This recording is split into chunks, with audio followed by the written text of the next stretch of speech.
Alright, well, it's a crisp morning here. We got a little light frost, no big deal, but I'm on a mission today to get this daggum pile to light. Now, I mentioned probably before, there's problems. It's stacked tight. It's stacked really tight.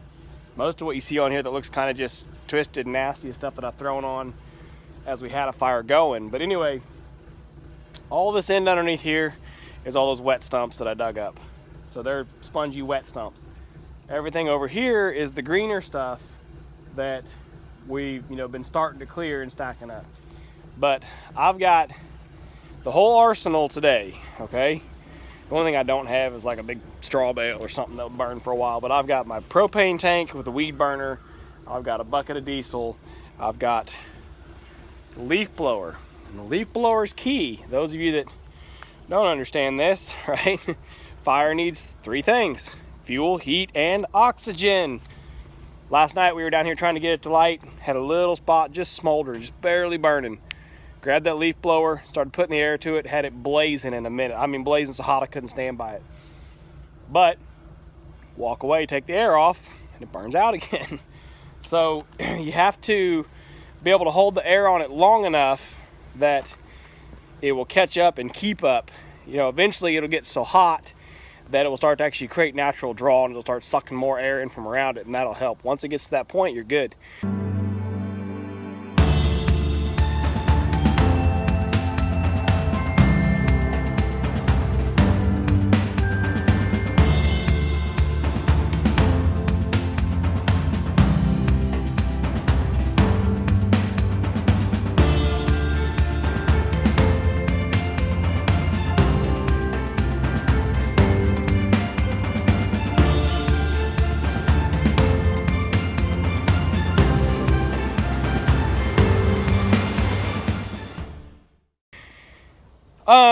But what I'm going to probably try to do this morning is, back here on this backside, I've got a whole bunch of little stuff that I've cleared from over here, what was the row thinning.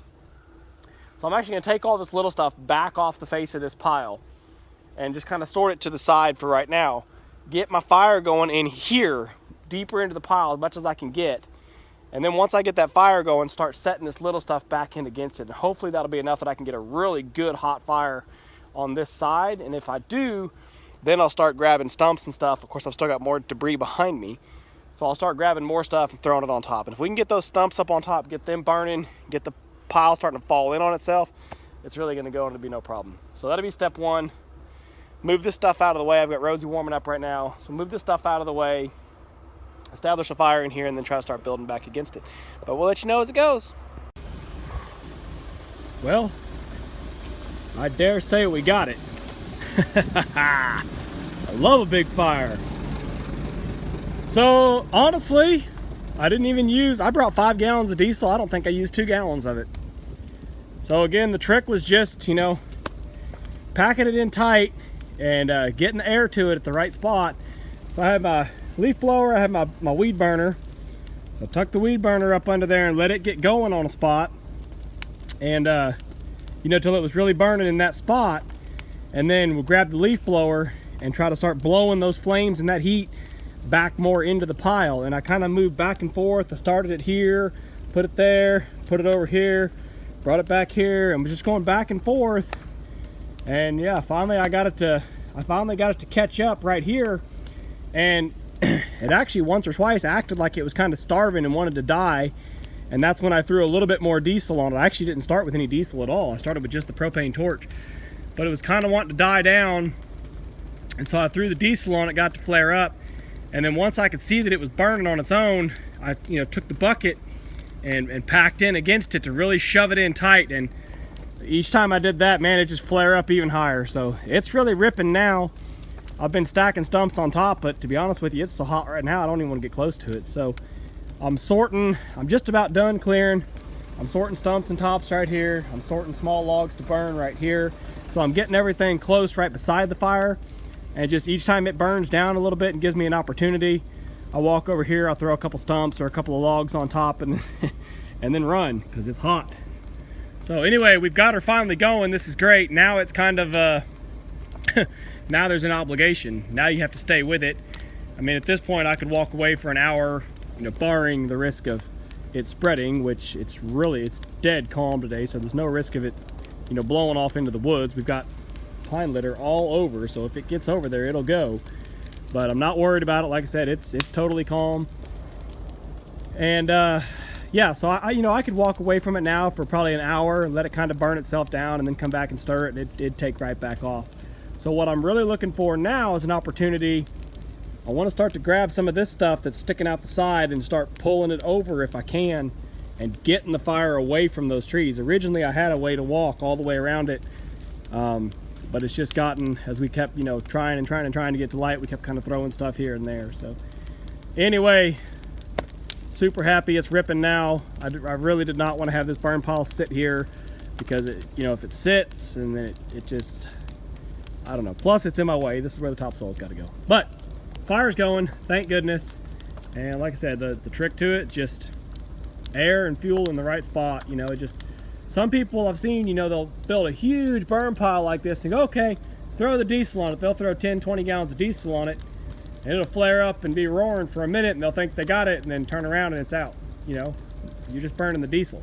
So you've got to get that heat up underneath, up in the middle, and get it to where as it starts to burn and this stuff starts to fall in, it's falling in on itself and it's just adding to it. You know, at this point it's so dadgum hot that it's, you know, boiling the moisture out of the wood, and it's burning the sap out of the wood, and so it's totally, it's independent now. I don't need to throw anything else at it. Just be wasting time and wasting diesel. So anyway, I'm gonna finish up clearing. I just got down, I got down the last of the bulk of the trees back here. I think I'm gonna pick out a few in here to kind of thin, to kind of open up where a driveway is gonna go, but that'll be on the video about the clearing work. So yeah, just a little update on clearing at Juan's. The bulk of the clearing is done. I just took down the last 5 trees that was back in here. So I cleared 100 by 100 for the pond. That's this area in here. And I was gonna clear 100 by 100 for the house pad, but man, the more I looked at it, I just don't want to take any more than I have to. I really want to do his place right and not just strip it like I did mine and then be sitting there kicking myself wishing I hadn't taken down as many trees as I did. So what I'm trying to set up here, basically where my truck's parked out on this little road, I want his driveway to come right in through here where he's already got some stuff, but he's already kind of got a path, and I want his driveway to cut right through here. So I took out 2 trees there. I left these 2. I hope they survive. Just gives them a little bit of character. What'll be, you know, a lawn. But I think I'd like to have the driveway come on in, maybe take out a handful of trees right in there. I could have it come, you know, right here if I wanted, but that's technically in the corner of what's supposed to be the pond. I'm not gonna need this whole space for the pond. But really, I'd like to put his driveway right across through here, maybe leave 1 or 2 more trees in there if I could, and then convince him to tear down this little log hut if I can, because then his driveway could go straight through what's the log huts. Looks like he's got a little special tree he planted there. But then his driveway could go right straight through there. You'd have a couple little trees here, a couple trees there, a couple trees over there. So at least it gives him a little something. He doesn't just have a wide open, empty yard like I do. So I don't know. I'm gonna walk around and kind of look at it and think about it a little bit more and see how it's all gonna shape up. But to me, that sounds right in my head. I want it to have some character, but I also want him to be able to get in here with a truck and trailer, because obviously when it comes time to build, you got to have space to get in here and actually build. But anyway, this is the bulk of the clearing. Like I said, I just stopped when I got this. That little natural clearing was already there, so I just stopped when I got there. I haven't measured it off, but it's going to be pretty close to 100 feet deep, and I can walk over there and grub out all that little crap in just a couple of minutes if I decide I need to. But where I'm on the fence is these last 2 rows of trees right here. I'm trying to decide how to take out 1 or 2 of those, or take out a handful of those trees without taking out the whole row. So like I said, see if I could go through his little cabin, it'd be just perfect. But I asked him last night, and I don't think he really understood what I was saying, but I suggested last night that he might tear those down. And I think once he gets a house built out here, you know, they're falling apart already. So I think once he gets a house and a proper shed built, he will tear them down. But in the meantime, he's got to be able to get his truck back here in his driveway. So I don't know, man, they're just daggum. If they weren't there, it'd be perfect. Maybe take out, if I take out these three. If I take out these three, I think he can swing around. That leaves him that one, and that's good because these three aren't close to that one, so taking them out shouldn't affect that one. Leave that one. His driveway will be a little tight on the corner there, and then maybe I can convince him to take the cabin down because the driveway's too tight. Anyway, yeah, I got the rest of the mess right here. I just cut the stumps and tops off those trees, so I'll get them cleaned up. One kind of like 12-inch saw log I'm gonna try to sort out, and yeah, the rest is all just, it's already all sorted, stumps and tops, and I'm just throwing it on the fire just as quick as I can. The fire's so hot right now I can't put anything on it, but just as quick as it burns down a little bit, I walk over there and throw another bucket full of stuff on it. But my goal for today is to have all the rest of the clearing done and down, and I want to start, you know, scraping this ground clean, and I want to start opening up the pond. Well, why not do a little night burning, huh? Man, the camera just can't do it justice. This is so beautiful. Look, right over here, there's a blue-green flame. It is freaking hot. And I've been trying to knock it down. I've been grabbing those wet stumps now that we dug out and throwing them back up on top. But yeah, in general, it's really hot, but it's going really good. And since I've got it going so good, I don't want to lose it now. I do believe I'll be camping down here in the truck tonight on fire watch, which we're not under a burn ban technically. It's been really dry, but so far just watching this stuff rise up, I mean, you're seeing there's a lot of cinders going up, but they're going out. They're not going up and settling still hot. So I think we'll be cool. It's pretty cool tonight, so just as quick as they get off that fire, they cool off quick and burn out. But what I just did just now that made me really happy was I got this, whoops, killed the machine. That doesn't make me happy. I got this broke out, so y'all can't see it in the dark, but there was a bunch of limbs right in here that were sticking out, and they were kind of bridging over out of the burn pile and out into the woods. And so I just grabbed those. They burned in half enough that I was able to grab them and throw them over, and that's what's right here on the front of the pile. So I'm almost to a point that I can walk all the way around the pile again. And that's what I really wanted to get to, was to be able to have that access all the way around and really start rolling this thing up on itself. But yeah, you see I tried to snub it out with the stumps, and I guess I just gave it that much more. Anyway, it's doing fine. It's been fine all day. It's dead calm. There's no wind, so I'm really not worried. But you know, it's the responsible thing to do, to be down here and check it and watch it for sure. That is the responsible thing to do, so that's where I'll be. There's that blue-green. Oh, I know y'all can see that. Man, that's beautiful. That's the closest we're gonna get to the Aurora Borealis down here in the south, is some blue-green flames on a burn pile, I guess. Well, it's a very different scene this morning. Holy cow. I didn't realize I even did that good last night. So I was gonna camp down here with it last night. I sat down here, I can't say I came down. I don't know, I think I made some video about it, maybe actually burning at night, but came down, I had my truck parked there running, and I was sitting in my truck all snuggled in, and I thought, yeah, I mean, the fire's been good. I've been letting it go for about 2 hours and then stirring it. Well, I'll sit here, I'll go to sleep for about 2 hours.